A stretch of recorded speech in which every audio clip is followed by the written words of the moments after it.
हापांनि सेबक ख्लायनाय तै हाबा पाइजाक रंनि बागै कक्तमा कतर साख्लायखा मन्त्रियकरा हास्तिनि मन्त्रियकरा डॉक्टर मानिक साहा लाई थानाय फाहासाल अधिवेशन हापांनि सेबक ख्लायनाय रंनि बागै 3% दिए बांग्रिनानि कक साख्लायखा आबनि बागै हास्ते हापांनो कक्तमा थुमनाय रंनि पान्दा ख्लायै हामबाया फरका आगरतला बीजेपी हाबानग प्रदेश बीजेपी नि खुकपां सुब्रत चक्रवर्ती गोजाम MP Rebati Tripura media incharge Sanit Sarkar खबई जुदा जुदा आदंग असालो कक्तमा थुमनाय पान्दा ख्लायै खुकपां सुब्रत चक्रवर्ती सायखना रखा हास्ते हापां 3% दिए बांग्रिनानि कक साख्लायमा बाय अबकायसा हापांनि सेबक ख्लायनाय रंनि बागै कतरमा याप्रि सेमु ते आब फाइनाय बोसगांनि 1 एप्रिल निसिमि चालु ख्लायजानाय हनै सायखना रखा बीजेपी प्रदेश नि खुकपां सुब्रत चक्रवर्ती আমরা অবগত আছি সবাই গতকাল ত্রিপুরার পবিত্র বিধানসভায় ভারতীয় জনতা পার্টির 2.0 সরকারের রাজ্য সরকারের 2025-26 অর্থবর্ষের বাজেট পেশ করা হয় এবং সেই বাজেট অধিবেশন চলাকালীন প্রথম দিনে রাজ্যের মাননীয় মুখ্যমন্ত্রী অধ্যাপক ডক্টর মানিক সাহা মহোদয় রাজ্যের সকল কর্মচারী পেনশনারদের জন্য 3% ডিএ ডিআর ঘোষণা করেন। এই ঐতিহাসিক বাজেটের জন্য এবং এই ডিএ ডিআর ঘোষণার জন্য ভারতীয় জনতা পার্টি ত্রিপুরা প্রদেশের পক্ষ থেকে তথা রাজ্যবাসীর পক্ষ থেকে আমরা রাজ্য সরকারকে সরকারের মাননীয় মুখ্যমন্ত্রী মাননীয় অর্থমন্ত্রী সহ অন্যান্য মন্ত্রী পরিষদ যারা রয়েছেন সবাইকে আন্তরিক শুভেচ্ছা এবং অভিনন্দন জানাই, ধন্যবাদ জ্ঞাপন করছি। আমরা একটা সর্বস্পর্শী সর্বব্যাপী অন্তর্ভুক্তিমূলক এবং মানবিক বাজেট পেশ করার জন্য আমরা দেখেছি এবছরের যে বাজেট পেশ করা হয়েছে বাজেটের অর্থ বরাদ্দ রয়েছে 32,423.44 কোটি টাকা, যা বিগত অর্থবর্ষের বাজেটের চাইতে 4,618 কোটি টাকা বেশি। এবং সবচাইতে গুরুত্বপূর্ণ বিষয় যেটা 2017-18 সালে যখন শেষবার এ রাজ্যে যারা শোষণ করেছিল রাজ্যটাকে, যারা নৈরাজ্য কায়েম করেছিল, সেই বামফ্রন্ট তথা সিপিএম এর যে বাজেট পেশ হয়েছিল তার পরিমাণ ছিল 15,956 কোটি টাকা। অর্থাৎ বিগত 7 বছরে ভারতীয় জনতা পার্টির নেতৃত্বাধীন ত্রিপুরা সরকার মাননীয় মুখ্যমন্ত্রী অধ্যাপক ডক্টর মানিক সাহাজির নেতৃত্বে 7 বছরের মধ্যে ত্রিপুরার বাজেট বরাদ্দকে 103 গুণ বাড়িয়ে দিয়েছে, যেটা রাজ্যের জন্য একটা নতুন ইতিহাস, রাজ্যের অর্থনৈতিক সমৃদ্ধি প্রবৃদ্ধি তার জন্য একটা নতুন ইতিহাস রচিত হয়েছে। এবং এই বাজেটের সবচেয়ে গুরুত্বপূর্ণ একটা বিষয় সেটা হচ্ছে মূলধন যেটা রয়েছে, মূলধন ব্যয়, সেটার পরিমাণ 19.14% বাড়ানো হয়েছে এবং তা বেড়ে তার পরিমাণ দাঁড়িয়েছে 7,903 কোটি টাকা। এবং এই মূলধন ব্যয় হচ্ছে একটি রাজ্যের অর্থনীতির মূল ভিত্তি, যার উপর নির্ভর করে আগামী দিনের সমস্ত পরিকল্পনা এবং আগামী দিন সরকার কোন দিশায় চলবে। সেক্টর ওয়াইজ আমরা যদি দেখি, আপনারা লক্ষ্য করেছেন ত্রিপুরা রাজ্যের স্বাস্থ্য ক্ষেত্রে অসাধারণ একের পর এক নতুন নতুন পালক যুক্ত হচ্ছে, যাতে করে স্বাস্থ্য পরিষেবাকে সর্বব্যাপী এবং সর্বস্পর্শী করা যায় এবং আধুনিক চিকিৎসা পরিষেবা কি করে দেওয়া যায় মানুষকে, তার লক্ষ্যে কাজ করছেন। এবং সেই লক্ষ্যে আরো একটি নতুন প্রস্তাব যে বাজেটে রয়েছে সেটা হচ্ছে সরকার আগরতলায় 100 শয্যা বিশিষ্ট একটি রিজিওনাল ইনস্টিটিউট অফ অপথ্যালমোলজি বা টারশিয়ারি আই কেয়ার হাসপাতাল স্থাপন করতে চলেছেন, যা রাজ্যের চিকিৎসা জগতে আরো একটি নতুন পালক যুক্ত করলো এবং সেই সঙ্গে বিভিন্ন জায়গায় প্রাথমিক স্বাস্থ্য কেন্দ্র গড়ে তোলা, প্রাথমিক স্বাস্থ্য কেন্দ্রকে আরো আপগ্রেড করা এবং জেলা হাসপাতালগুলিতে আরো নতুন নতুন পরিষেবা ইত্যাদি বিষয়গুলি তো রয়েছে। তো এই যে চক্ষুর বিষয়ে যে নতুন সিদ্ধান্ত যেটা রাজ্য সরকার নিয়েছেন, আমার মনে হয় এটা দুই দিক থেকেই সম উপযোগী। কারণ রিজিওনাল ইনস্টিটিউট অফ অপথ্যালমোলজি, এই যে আই কেয়ার সেন্টার হাসপাতাল স্থাপন, এই স্থাপনে রাজ্যের মানুষ যেমন উপকৃত হবে, বিরোধীরা যাদের চোখে ছানি পড়েছে এই উপকারের অংশীদার তারাও সমানভাবে হবেন। কারণ তারা তো উন্নয়নযোগ্য দেখতে পান না, তাদের চশমা বদলাতে হলে সেটা বদলানোর কাজেও এই হাসপাতাল তাদেরকে যথারীতি পরিষেবা দেবে।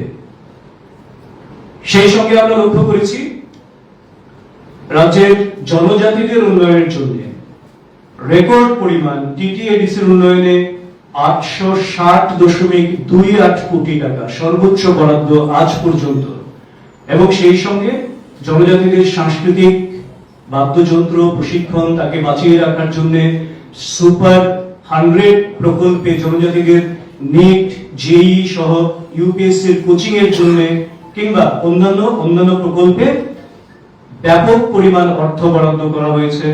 সবচেয়ে গুরুত্বপূর্ণ যেটা ট্রাইবাল সাব প্ল্যানে, যার অধিকাংশ টাকাটাই শুধুমাত্র এডিসি এরিয়াতে ব্যয় হয়, সেখানে 7,148 কোটি টাকার বরাদ্দ রয়েছে, যেটা একটা নতুন ইতিহাস। এবং আমরা যেটা বলি যে সমতল এবং পাহাড় উন্নয়নের সমান তালে এগিয়ে যাবে, সেই লক্ষ্যমাত্রা পূরণে এই বরাদ্দ সহযোগিতা করবে। সেই সঙ্গে সংখ্যালঘু অধ্যুষিত যে সমস্ত গ্রামগুলি রয়েছে আমাদের, সেখানেও পরিকাঠামো নির্মাণ, তার জন্য 25 কোটি টাকা, এবং সেই জন্য এবং তার উন্নয়ন কাজের জন্য 25 কোটি টাকা, এবং প্রি পোস্ট ম্যাট্রিক স্টাইপেন্ডের জন্য 9.35 কোটি টাকার বরাদ্দ রয়েছে। আমরা শুধুমাত্র সবকা সাথ সবকা বিকাশ আমাদের স্লোগান নয়, সেটা বহুবার বলেছি, এটা আমাদের মূল মন্ত্র, বিজেপির কর্মধারা এটা, সবকা সাথ সবকা বিকাশ সবকা বিশ্বাস সবকা প্রয়াস। তার জন্য প্রত্যেকটা অংশ কি করে অনেক বেশি মাত্রায় তাদের কথা ভেবে এই বাজেট নির্মাণ হয়েছে। এবং এই বাজেটের সবচেয়ে উল্লেখযোগ্য আরো দু একটি বিষয় যদি বলি,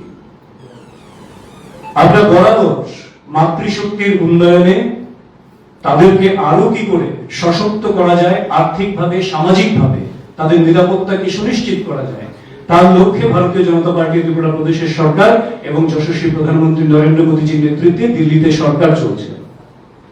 তার জন্য মুখ্যমন্ত্রী বালিকা সমৃদ্ধি যোজনায় অন্ত্যোদয়ভুক্ত পরিবারে কোন কন্যা সন্তানের জন্ম হলে 50,000 টাকা তার জন্য বন্ড হিসেবে সরকার দেবেন, যেটা ওই কন্যা সন্তানের বয়স যখন 18 বছর হবে তখন তার উচ্চশিক্ষা হোক, বিবাহ হোক কিংবা অন্যান্য তার সমৃদ্ধির জন্য, তার আত্মনির্ভরতার জন্য যেভাবে চাইবে সেই পরিবার সেই অর্থটা ব্যয় করতে পারবেন। এই বিষয়টাকেও অত্যন্ত মানবিক দৃষ্টিভঙ্গি দিয়ে আমাদের মাতৃশক্তিকে জাগরিত করার জন্য, তাদের সুরক্ষিত রাখার জন্য, ভবিষ্যৎ নিরাপত্তার জন্য রাজ্য সরকার এটি করেছেন। এটি একটি অবিস্মরণীয় সিদ্ধান্ত, আমরা অবশ্যই বলব। এবং সেই সঙ্গে বহু ক্ষেত্রে আপনারা অবগত আছেন, এখনো কিছু কিছু পরিবার তো রয়েছেন যারা গরিব পরিবার রয়েছেন, এখনো যারা হয়তো পিছিভুক্ত পরিবার, তাদের ক্ষেত্রে কন্যা সন্তানের বিবাহের সময় একটি সমস্যা হয়, আর্থিক সমস্যা। সেই জন্য মাননীয় মুখ্যমন্ত্রীর নেতৃত্বে মাননীয় অর্থমন্ত্রী রণজিৎ সিংহ রায় মহোদয় এই বাজেটে তাদের বিবাহের জন্য 50,000 টাকা করে অর্থের সংস্থান রেখেছেন, এবং এই টাকাটা ব্যয় করবেন এসডিএম এর মাধ্যমে, যেখানে গণবিবাহ আয়োজন করে এসডিএম যাদের দুস্থ পরিবার রয়েছে, আর্থিকভাবে পিছিয়ে পড়া পরিবার রয়েছে, তাদেরকে 50,000 টাকা করে প্রতি পরিবার এই সরকার তাদেরকে সাহায্য সহযোগিতা করবে। শিক্ষা ক্ষেত্রে কিংবা যুব কল্যাণ, ক্রীড়া ক্ষেত্রে অনেকগুলি গুরুত্বপূর্ণ সিদ্ধান্ত নেওয়া হয়েছে। আমবাসা, কাকরাবন, করবুকে নতুন ডিগ্রি কলেজ স্থাপনের উদ্যোগ গ্রহণ করা হয়েছে। আমাদের রাজ্যে কোনো মহিলা বিশ্ববিদ্যালয় নেই। বর্তমান যেটা মহিলা কলেজ রয়েছে সেটাকে মহিলা বিশ্ববিদ্যালয়ে উন্নীত করা, বর্তমান যেটা রাজ্যে টিআইটি রয়েছে সেটাকে স্টেট টেকনিক্যাল ইউনিভার্সিটিতে রূপান্তরিত করা, এবং সেই সঙ্গে দেখুন ছাত্রছাত্রীদের পড়াশোনায় যাতে ব্যাঘাত না ঘটে, তারা যাতে বিনামূল্যে নিজেদের পড়াশোনার গুণমানকে আরো উন্নত করতে পারে, সরকারি উদ্যোগে এই প্রথম ত্রিপুরা রাজ্যের প্রতিটা মহকুমায় কোচিং সেন্টার খোলা হচ্ছে। কিসের জন্য? ইংরেজি এবং বিজ্ঞান এই দুটো বিষয়ে সরকারি উদ্যোগে প্রতি মহকুমায় 100 জন ছাত্রছাত্রীকে বিনামূল্যে কোচিং দেবে, যাতে তাদের পড়াশোনা আরো বেশি সুনিশ্চিত হয়, তারা যাতে আরো বেশি অ্যাচিভার হতে পারে। এবং প্রতি মহকুমায় একটি করে, শুধু সদর মহকুমাতে 3টি হচ্ছে, যেহেতু তার পরিসর অনেক বড় রয়েছে, এই ধরনের 3টি সেন্টার হবে। সেই সঙ্গে হাপানিয়াতে একটি centre for computer based examination, আমরা দেখি আইবিপিএস, রেলওয়ে রিক্রুটমেন্ট বোর্ড কিংবা এসএসসি, সিইউটি এই ধরনের পরীক্ষাগুলি হয়, তাদের জন্য তাদের কোচিং এর ব্যবস্থাও সেখানে করা হবে। প্রায় 1000 ছাত্রছাত্রীকে সেখানে কোচিং এর ব্যবস্থা করা হচ্ছে সরকারি উদ্যোগে। তো এই সরকার যারা এইভাবে সিদ্ধান্ত নেয়, তাদের প্রত্যেকটা সিদ্ধান্ত আপনারা দেখুন, কি ছাত্রছাত্রীর কথা বলুন, কি যুবক যুবতীদের কথা বলুন, কি মাতৃশক্তির কথা বলুন, কিংবা প্রতিযোগিতামূলক পরীক্ষা উত্তীর্ণ হওয়ার জন্য ত্রিপুরা কম্পিটিটিভ এক্সামিনেশন সেন্টার আগরতলায়, উদয়পুরে এবং আমবাসায়, মানে 3টে জেলা হেডকোয়ার্টারে হচ্ছে, যার জন্য বরাদ্দ রয়েছে এখানে, যাতে করে এই সমস্ত পরীক্ষায় পরীক্ষার্থী হিসেবে ছেলেমেয়েরা সফল হতে পারে।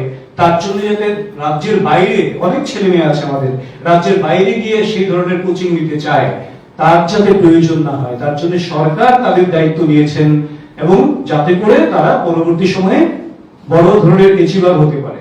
এছাড়া গন্ডার তুইসা কাকরাবনে সিনথেটিক টার্ফ, বাধারঘাটে 200 শয্যা বিশিষ্ট স্পোর্টস হোস্টেল নির্মাণ, 50টা ওপেন জিম নির্মাণ, মাল্টিপারপাস স্পোর্টস ইনডোর হল কৈলাসহর উদয়পুরে নির্মাণ, খেলাধুলার সঙ্গে যুক্ত যারা রয়েছেন, যুব সম্প্রদায় যারা রয়েছেন, তাদেরকে স্পোর্টসের মাধ্যমে তাদের প্রতিভার বিকাশ এবং তাদের নেশা মুক্তি ঘটানো, তাদেরকে সুস্থ ভবিষ্যৎ গঠন করার জন্যই এই বিষয়গুলো রয়েছে।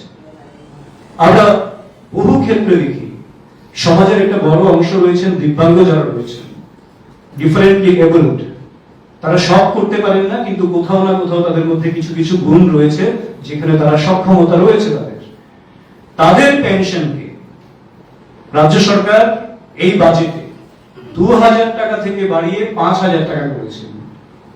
মানে ইতিমধ্যেই যারা পেনশন পাচ্ছেন 2000 টাকা, তারা এখন 5000 টাকা পাবেন, আর যারা নতুন অন্তর্ভুক্ত হবেন তারা প্রথম থেকেই 5000 টাকা করে পেনশন পাবেন। এবং তারা যেহেতু সবার সঙ্গে মিশতে পারেন না, তাদের মধ্যে নিজস্ব একটা মিলমিশ রয়েছে, তাদেরও তো একটা জীবন রয়েছে, তাদেরও এন্টারটেইনমেন্টের একটা দরকার রয়েছে, তাদের মানসিক বিকাশে, মানসিক প্রশান্তির জন্য একটা বিনোদন কেন্দ্র রাজ্য সরকার তৈরি করতে চলেছে আগরতলায়, যার জন্য সুনির্দিষ্টভাবে অর্থ বরাদ্দ রয়েছে, যেখানে তারাই তাদের সঙ্গে ইন্টারেক্ট করবেন, কথা বলবেন, খেলাধুলা করবেন, এবং সেটা সম্পূর্ণ সরকারি নিয়ন্ত্রণে, সরকারি সিকিউরিটিতে, সরকারিভাবে নিয়ন্ত্রিত হবে সেটা। সেই সঙ্গে আমাদের রাষ্ট্রকে যারা প্রতিনিয়ত সুরক্ষা দিচ্ছেন, যারা শহীদ পরিবার রয়েছেন, আর্মি থেকে হোক কিংবা সিএপিএফ পার্সোনাল যারা রয়েছেন, তাদের ক্ষেত্রে শহীদ সেনাদের 18 ঊর্ধ্ব অবিবাহিত সন্তানদের জন্য মাসিক 2000 টাকা করে প্রদান করার বরাদ্দ এই বাজেটে রয়েছে। ঠিক তেমনি কৃষকদের সমৃদ্ধির জন্য, কৃষকদের জন্য রাজ্য সরকার বহুমুখী পরিকল্পনা নিয়ে কাজ করছেন, সেগুলি আপনাদের জানা আছে। এই বাজেটে যেটি বিশেষ উল্লেখযোগ্য রয়েছে, মুখ্যমন্ত্রী শস্য শ্যামলা যোজনায়, যাতে করে উন্নত ফলনশীল, উচ্চ ফলনশীল জাতের ফসল চাষ তারা করতে পারেন, যাতে তাদের লাভ অনেক বেশি হয়, অনেক বেশি অর্জন করতে পারেন, সেই জন্য তার জন্য অর্থ বরাদ্দ এখানে রয়েছে। তাছাড়া মৎস্য চাষ থেকে শুরু করে সমস্ত জায়গায় এখানে কিন্তু নতুন নতুন অনেক প্রস্তাব রয়েছে। ইনফ্রাস্ট্রাকচার বরাবর রাজ্য সরকার যখন থেকে রাজ্যে 2018 সালে সরকার প্রতিষ্ঠিত হয় বিজেপির, ইনফ্রাস্ট্রাকচারকে টপ প্রায়োরিটি দেওয়া হয়েছে। সে রেলওয়ে হোক, হাইওয়ে হোক কিংবা এয়ারওয়েজ হোক, অন্যান্য ক্ষেত্রে। এবারও 5টি নতুন মোটর স্ট্যান্ড নির্মাণ, 2টো ফ্লাইওভার, একটি আগরতলায় একটি উদয়পুরে। এবং সেই সঙ্গে আমরা যেটাকে দেখি যে 2018 সালের আগে রাজ্যে পানীয় জলের সংযোগ ছিল 3.18%। 100% বাড়িতে পানীয় জল সংযোগের জন্য এই বাজেটে, এই অর্থবর্ষে 568টি গভীর নলকূপ, 1114টি ক্ষুদ্র গভীর নলকূপ, 284টি ইনোভেটিভ প্ল্যান্ট এবং 3টি সারফেস ওয়াটার ট্রিটমেন্ট প্ল্যান্ট নির্মাণ হতে চলেছে। দেখুন, আমি যে মানবিক সরকার বলছি, আমাদের বহু লোক, যেহেতু আগরতলা রাজধানী, ত্রিপুরার বহু প্রান্ত থেকে ছেলে মেয়েদের পড়াশোনার জন্য, চিকিৎসার জন্য, বিভিন্ন কারণে একদিনের জন্য এলেন, দেরি হয়ে গেল, যেতে পারছেন না, এখানে কোথায় থাকবেন জানেন না, ঠিকানা নেই, তাদের জন্য ভারত মাতা ক্যান্টিন চালু করতে চলেছেন রাজ্য সরকার, যাতে করে বিভিন্ন জেলা থেকে যারা আসছেন নাগরিকরা, তারা সুলভ মূল্যে সেখানে থাকতে পারেন, রাতের আহার পেতে পারেন এবং সম্পূর্ণ নিরাপদে তারা যাতে সেখানে রাত্রি যাপন করতে পারেন, তার সম্পূর্ণ ব্যবস্থা রাজ্য সরকার করছেন। এত কিছু নতুন প্রস্তাবের পরও সমাজের সর্বস্পর্শী সব অংশ, ডিপার্টমেন্টগুলির কথা আমি বললাম না, এখানে প্রত্যেক ডিপার্টমেন্টের জন্য বাজেট 9.5% থেকে শুরু করে 16% পর্যন্ত বৃদ্ধি পেয়েছে, বিভিন্ন ক্ষেত্রে বিভিন্ন রকম, যেখানে যেটা প্রয়োজন। তো এত কিছুর পরেও আমরা দেখলাম গতকাল আশ্চর্যজনক ভাবে চর্বিত চর্বণ করে চলেছেন বিরোধীরা, সে হোক সিপিএম হোক কংগ্রেস, যারা এই রাজ্যটাকে অনুন্নয়ন, তোষণ, শোষণ, বঞ্চনার মাধ্যমে দীর্ঘদিন ক্ষমতা দখল করেছিল এবং এটাকে পাথেয় করেই যারা ক্ষমতায় টিকে থাকতে চেয়েছিল, এদেরকে মানুষ যখন উৎখাত করেছে এবং রাজ্যের সরকার যখন সর্বব্যাপী, সর্বস্পর্শী, অন্তোদয় থেকে শুরু করে সাধারণ মানুষ পর্যন্ত সকলের জন্য কাজ করে চলেছেন, তা দেখে, উন্নয়ন দেখে তাদের চোখ ধাঁধিয়ে গেছে। তারা বলছেন এই বাজেটে দিশাহীন। আসলে নিজেদের রাজনৈতিক জমি হারিয়ে তারা নিজেরা দিশাহীন হয়ে পড়েছেন, অন্ধ ধৃতরাষ্ট্রের মতন অন্ধকূপে জীবনযাপন করছেন। তার জন্যই গণবর্জিত ওই সমস্ত রাজনৈতিক দল জনকল্যাণকামী, সংস্কারমুখী, উন্নয়নকামী, বিকশিত ত্রিপুরার যে বাজেট পেশ হলো, তাকে তারা এইভাবে সমালোচনা করছেন। আপনাদের মাধ্যমে রাজ্যের জনগণের কাছে আমরা আবার বলবো, এই সরকার একটা জবাবদিহি সরকার হিসেবে কাজ করছে। এই সরকার প্রত্যন্ত থেকে শুরু করে সমতল পর্যন্ত মানুষের জন্য সমান বিকাশের মাত্রায় কাজ করছে, সমস্রোতে যাতে বিকাশ হয় তার কাজ করছে। এই সরকার দলিত থেকে শুরু করে, কৃষক থেকে শুরু করে, নারী যুব থেকে শুরু করে, ছাত্র ছাত্রী থেকে শুরু করে, সংখ্যালঘু থেকে শুরু করে প্রত্যেকের জন্য নতুন নতুন কর্মসূচি এবং পরিকল্পনা গ্রহণ করে কাজ করছেন।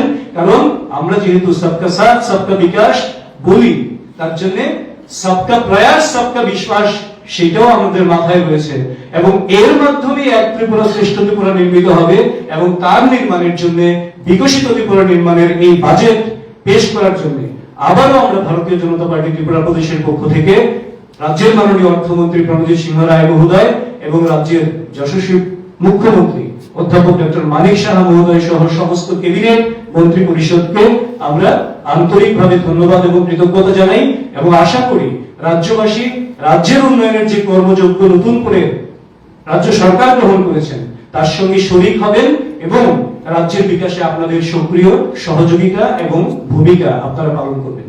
সবাইকে নমস্কার। যে প্রশ্ন আপনারা করেছেন, আমাদের রিঅ্যাকশন বলতে আমরা জানি যে ত্রিপুরা মথা যে দল, সেটা আমাদের শরিক দল, আমাদের সরকার চলছে রাজ্যে। আরেকটা প্রশ্নে আপনারা উল্লেখ করেছেন যে অ্যাম্বুলেন্স আটকে দিচ্ছে এবং আগামী সোমবার থেকে আরো বৃহত্তর আন্দোলনের প্রস্তুতি ওনারা নিচ্ছেন। আমি মনে করি আন্দোলন গণতান্ত্রিক অধিকার আমাদের, কিন্তু এই জিনিসটা আমাদের খেয়াল রাখা দরকার যাতে সাধারণ মানুষ, অন্তত রোগী, ছাত্রছাত্রী, বয়স্ক লোক, তাদের যেন কষ্ট না হয়। অ্যাম্বুলেন্স সাধারণত যারা রোগী তাদেরকে নিয়ে যাওয়া হয়। আমরা সাধারণত যেটা দেখি অ্যাম্বুলেন্স পরিষেবা এটা ধর্মঘট, স্ট্রাইকের আওতার বাইরে রাখা হয়। আমি জানি না, যদি এরকম হয়ে থাকে খুব দুঃখজনক। এগুলি যারা আন্দোলনরত তাদের দেখা উচিত। রোমান হরপের আন্দোলন আজকে থেকে না, আপনারা সবাই জানেন, আমরা সবাই ত্রিপুরাবাসী জানি। গতকাল মাননীয় মুখ্যমন্ত্রী বিধানসভায় স্পষ্টভাবে বলেছেন যে উনি যে কোনো স্ক্রিপ্ট যদি ত্রিপুরা রাজ্যের যারা ককবরক ভাষাভাষী, যারা লিখেন, যারা লেখক, সাহিত্যিক, বুদ্ধিজীবী, সকলের সঙ্গে পরামর্শক্রমে তিনি যে কোনো স্ক্রিপ্টকে গ্রহণ করতে রাজি। কিন্তু এটাও আমরা জানি যে পূর্বতন সরকার বামফ্রন্টের আমলে সরকারি সিদ্ধান্ত ছিল বাংলা হরফে। তার জন্য বাংলা হরফে হয়তোবা বেশিরভাগ লোক লিখছেন, এটা ককবরকের ক্ষেত্রে আমি দেখছি। তো মাননীয় মুখ্যমন্ত্রী বলার পরে নিশ্চয়ই আমাদের পরিষ্কার যে আলোচনা ক্রমে আমাদের যেহেতু শরিক দল, তাদের ক্যাবিনেট মন্ত্রী আছেন, আমাদের দুইজন মন্ত্রী আমাদের মন্ত্রিসভায় রয়েছেন, তারা বাইরে এবং ভেতরে সব জায়গায় আলোচনা করেই সেটা আমরা করতে পারি। তো কাজে আমি তাদের প্রতি অনুরোধ করব যে এরকম কোনো আন্দোলন যাতে না করে, যাতে ত্রিপুরার মানুষের ককবরক ভাষাভাষী, বাংলা ভাষাভাষী আমরা যারাই আছি ত্রিপুরা রাজ্যে, আমাদের যেন সেই চরম মূল্য দিতে না হয়, অসুবিধা তৈরি না হয়। আমি এই জন্যই তাদের প্রতি আমার আহ্বান যে গণতান্ত্রিক অধিকার আছে আন্দোলন করার, কিন্তু সেটা যেন ধ্বংসাত্মক রূপ না নেয়। সেই জায়গায় একটা প্রশ্ন, ত্রিপাক্ষিক চুক্তি হয়েছিল দিল্লিতে গত বছর, এবং ত্রিপাক্ষিক চুক্তির একটা শর্ত আছে যে লেটারটা পাবলিশ করা হয়েছিল, সেই লেটারই রয়েছে যে কোনো ধরনের মানুষের ইয়ে না করে, কষ্ট না দিয়ে, সমস্যা না বাড়িয়ে আন্দোলন করা যাবে। তো এক্ষেত্রে কি সেই ত্রিপাক্ষিক চুক্তির যে শর্ত, সেই শর্ত লঙ্ঘন করা হচ্ছে কি? আমি আপনার সাথে একমত যে চুক্তি হয়েছে, আমাদের চুক্তিতে একটা ব্যাপারে আপনাদের মাধ্যমে আমি দেখেছি, কারণ সেটা হয়েছে কেন্দ্রীয় সরকার, রাজ্য সরকার এবং ওই দলের সাথে। তো পত্রপত্রিকায় আপনাদের মাধ্যমে আমরা যেটা দেখেছি সেটাই আমি জানি যে সেখানে অলিখিত ভাবে হয়তোবা ছিল যে আন্দোলন করতে গেলে কিছু নিয়ম কানুন মেনে তাদেরও করতে হবে। তার জন্যই 6 মাস পর্যন্ত তারা আন্দোলনও করেনি, কিন্তু এখন দেখছি তারা বিভিন্ন ইস্যুকে কেন্দ্র করে আন্দোলনে যাচ্ছে। সেটা আমি পরিষ্কার বলতে পারবো না। আপনারা যদি ওই দলের যারা নেতৃত্ব তাদেরকে যদি জিজ্ঞেস করেন তাহলে ওনারাই পরিষ্কার করে বলতে পারবেন। চুক্তি রূপায়িত হোক সেটা আমি বলতে পারি একজন জনজাতি হিসাবে, কারণ আমাদের কেন্দ্রীয় সরকার জনজাতিদের কল্যাণে এবং আমাদের রাজ্য সরকার মাননীয় মুখ্যমন্ত্রী ডক্টর মানিক সাহার নেতৃত্বে আমরা বরাবর সচেতন এবং আমরা চেষ্টা করছি। আমাদের আপনারা সুব্রত রায় এতক্ষণ যে বাজেটের উপরে আলোচনা রাখলেন, সেখানে দেখেছেন জনজাতিদের জন্য এবং পিছিয়ে পড়া মাইনরিটি থেকে শুরু করে মহিলা, সব অংশের মানুষের জন্য, কৃষক থেকে শুরু করে আমরা চেষ্টা করছি। বাজেট বরাদ্দ যেমন বাড়ানো হয়েছে, নতুন নতুন পরিকল্পনা হাতে নেওয়া হয়েছে, যদিও তারপরেও আমাদের বিরোধীরা বলবে অনেক কিছু দিশাহীন, অনেক কিছু যারা নিজেরাই দিশাহীন। তো সেটাই আমি বলবো যে বাস্তবায়ন তাড়াতাড়ি হোক চুক্তি। আমরা বিজেপির তরফ থেকেও, জনজাতির মোর্চার তরফ থেকে অনেক আগেই, চুক্তির অনেক আগে আমরা বিভিন্ন সময় বিভিন্ন ভাবে আমাদের কথাগুলি আমরা উপস্থাপন করেছি। এডিসির উন্নয়নের ব্যাপারে, এডিসির আর্থিক ক্ষমতায়ন, প্রশাসনিক ক্ষমতায়ন, আরো কি করে বিকাশ করা যায়, আমরা আমাদের দলের তরফ থেকে, বিজেপির দলের তরফ থেকে আমরা কেন্দ্রীয় সরকারের কাছে অলরেডি আমরা দিয়ে রেখেছি।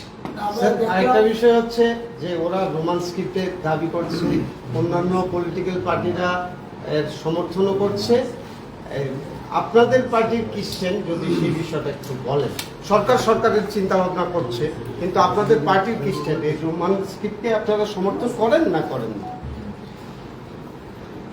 এটা সুব্রতদা বলবেন, যেহেতু পার্টির ব্যাপার।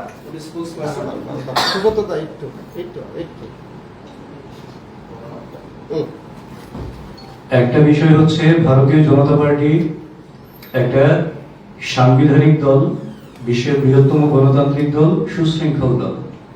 ভারতীয় সংবিধানে রোমান স্ক্রিপ্টকে কোথাও নেওয়া যাবে এরকম কোন সংস্থান আছে কিনা তাদেরকে একটু খুঁজে দেখতে হবে, এবং সংবিধান অনুযায়ী যা হওয়ার তাকেই ভারতীয় জনতা পার্টি সমর্থন করবে এবং সেটাই গ্রহণ করবে।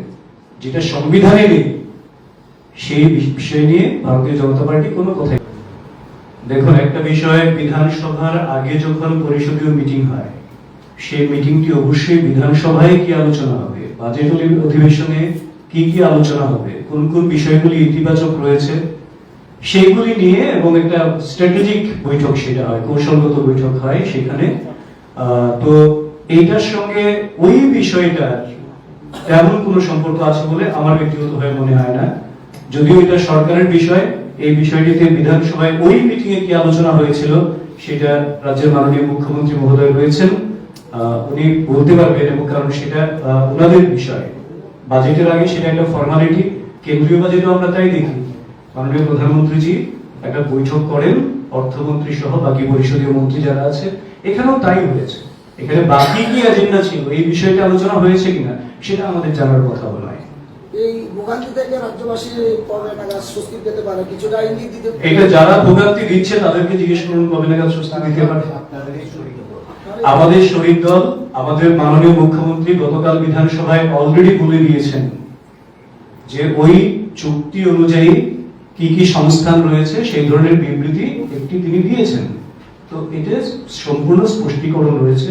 বাকিটা আমরা শুধু, আমাদের মাননীয় প্রাক্তন সাংসদ রেবতী দাস সঠিক বললেন, আমরা আশা করব তারা একটা দায়িত্বশীল রাজনৈতিক দল হিসেবে, শহীদ দল হিসেবে এমন কিছু করবেন না যাতে জনসাধারণের মধ্যে ক্ষোভ সঞ্চারিত হয়, যাতে মানুষের কোনো অসুবিধা হয় বা আমাদের কোনো ক্ষেত্রে চরমমূল্য দিতে হয়, এমন কিছু করবেন না, সেটা আমরা প্রত্যাশা করব। সবাইকে ধন্যবাদ। এই কথা আমি শুনিনি। আমাকে সেদিন জিজ্ঞেস করেছিলেন যে আমার উত্তর ত্রিপুরা জেলায় যাওয়ার উদ্দেশ্য। আমি বললাম এখন তো আমি একজন পার্টির একজন কার্যকর্তা হিসেবে যে কোনো জায়গায় যেতে পারি, যেহেতু আমার প্রশাসনিক দায়িত্ব এখন নেই। তো সেখানে কেউ হয়তো বা প্রশ্ন করেছিলেন বর্তমান সাংসদকে নিয়ে, তো আমি এই কথাই পরিষ্কার বলেছি যে বর্তমান সাংসদের কথা উনি নিজেই বলতে পারবেন, কারণ আমি যতটুকু জানি বিভিন্ন জেলায় যে দিশা মিটিং হয় সেখানে তিনি উপস্থিত হয়েছিলেন এই মাঝখানে। তার বাইরে আমি কিছু বলতে পারবো না, কারণ এটা ওনার কাছ থেকে আপনারা জেনে নিন। না, আমি বলতে চাচ্ছি, আমি জানছি আপনি পার্টির যে মিটিংগুলো করছেন বা মানুষের সঙ্গে দেখা করছেন, তখন মানুষ কি বলছে আপনাকে, যে সাংসদ কি জনগণের কাছে জানতে? বুঝতে পেরেছি। আমি যখন যেখানে যাই একজন পার্টির কার্যকর্তা হিসেবে যাই, তো পার্টির কথাই আলোচনা হবে, সেখানে অন্যের কথা জিজ্ঞেস করবে না। আমাদের নাড্ডাজি এই সাম্প্রতিক সফরে কয়েকটা কথা বলে গিয়েছিলেন, আমরা যারা কার্যকর্তা আমরা যেন জেলাতে প্রবাস করি, মন্ডলে প্রবাস করি। তো সেই হিসাবে আমার যাওয়া, গতকাল আমার গন্ডাছড়ায় যাওয়ার কথা ছিল, কিন্তু এই স্ট্রাইকের কারণে আমি যেতে পারিনি, তার জন্য আজকে এখানে। তো সেটা আমরা অনেকেই করে থাকি। তো আমাদের কার্যকর্তাদের সঙ্গে আমাদের সাংগঠনিক ব্যাপারে কথা হয়, তো সেখানে অন্য কোনো প্রশ্ন আসার মানে কোনো প্রশ্নই উঠে। ধন্যবাদ।